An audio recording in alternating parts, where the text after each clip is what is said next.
Hi everyone. Today's my 54th birthday. And when I started Boloco, I was 27. It's half my life officially today, just about. I had a really good conversation the other day with Rob Grover. Many of you know Rob. He's at the Boston Common. He's been with us for a bunch of years, and I consider Rob a friend, much more than an employee.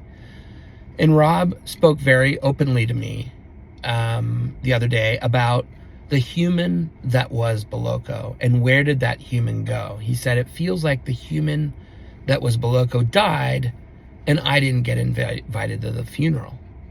And I said to him, Rob, I feel like I didn't get invited to the funeral either.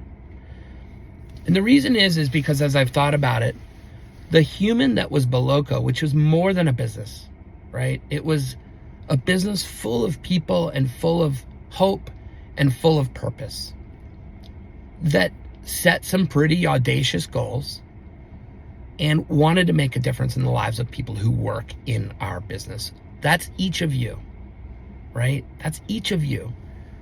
The first thing we always wanted to do was pay more than everybody else.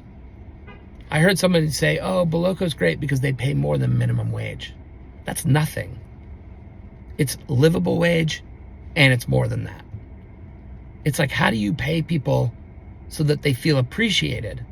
How do you provide benefits so that people know they matter? And the hard truth is, after 27 years, I've come to the conclusion that all but a few in the restaurant business can do that consistently over a long period of time and still be in business. The model right now is broken. And the human that was Boloco did disappear sometime in the last 3 years. I think it might have been COVID. Or maybe it was kind of a little bit, the heartbeat was still there, 6 months after COVID, a year after COVID. But then there were some decisions we made, that I made, bringing in some partners to help us operate that changed our culture dramatically very quickly, cost us a lot of money. But really it was COVID, where we lost our leases, where we racked up a lot of money owed to a lot of landlords, where everything fell apart, where the business was no longer a human business. It was just an entity of dollars and cents trying its best to pay for the various things that it has to pay for to stay in business. And so the only humans left are each of you, and then there's me. And I didn't go to the funeral of Boloco either, right? Those of you listening and me, we're the ones left.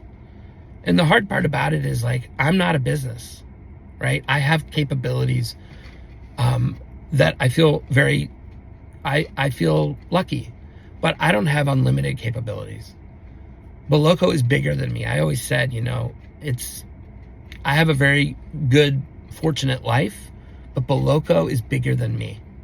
Boloco takes somebody like me and changes my life for the better or for the worse. And COVID did not make things better. COVID made it worse.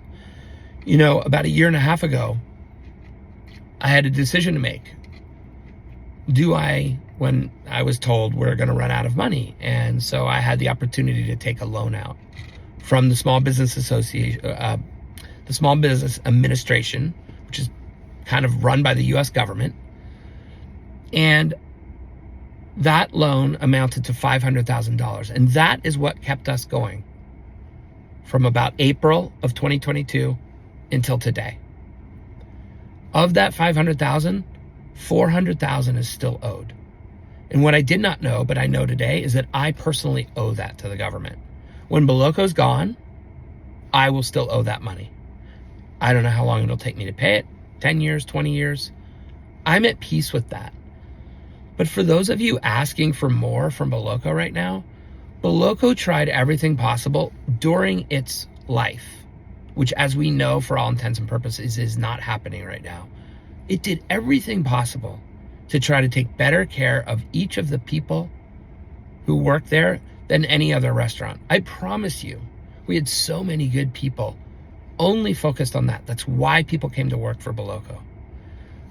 That is that I'm proud of that.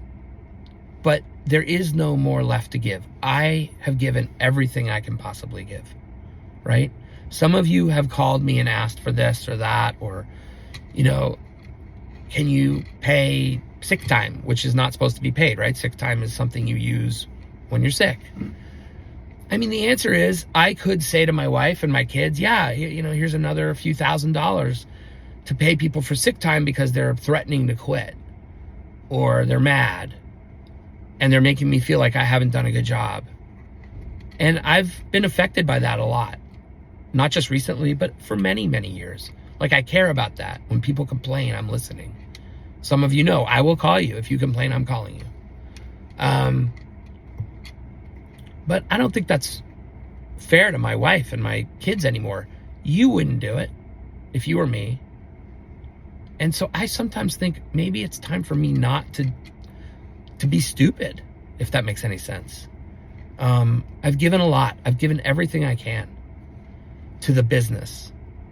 And now it's just all of you as humans and me, and the business continues to pay for each of you to work at Boloco for as long as you choose to.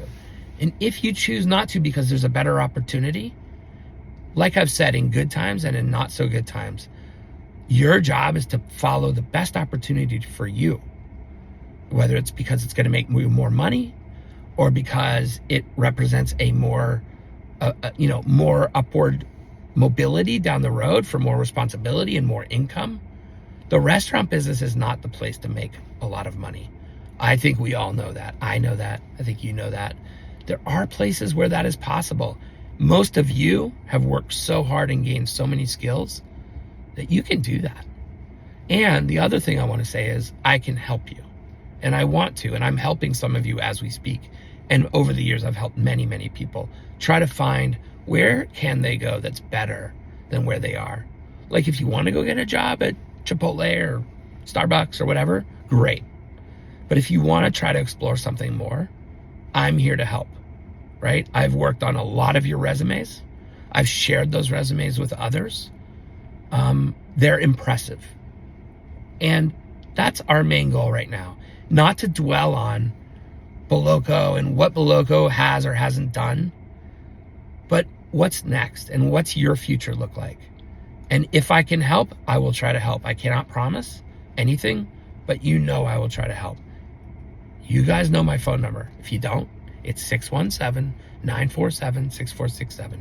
Text me, call me, whatever. Email me, and I will try my best to help. That's all I got. But I just want to make sure you all hear it from me directly.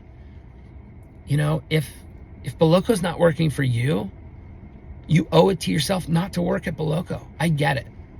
I'm not trying to hang on to anybody. Anybody who's listening knows that. I want you to find what's best for you. And I've always wanted that. So, we have some closures coming up, and I expect to hear from some of you as relates to that. And that's going to be difficult. And,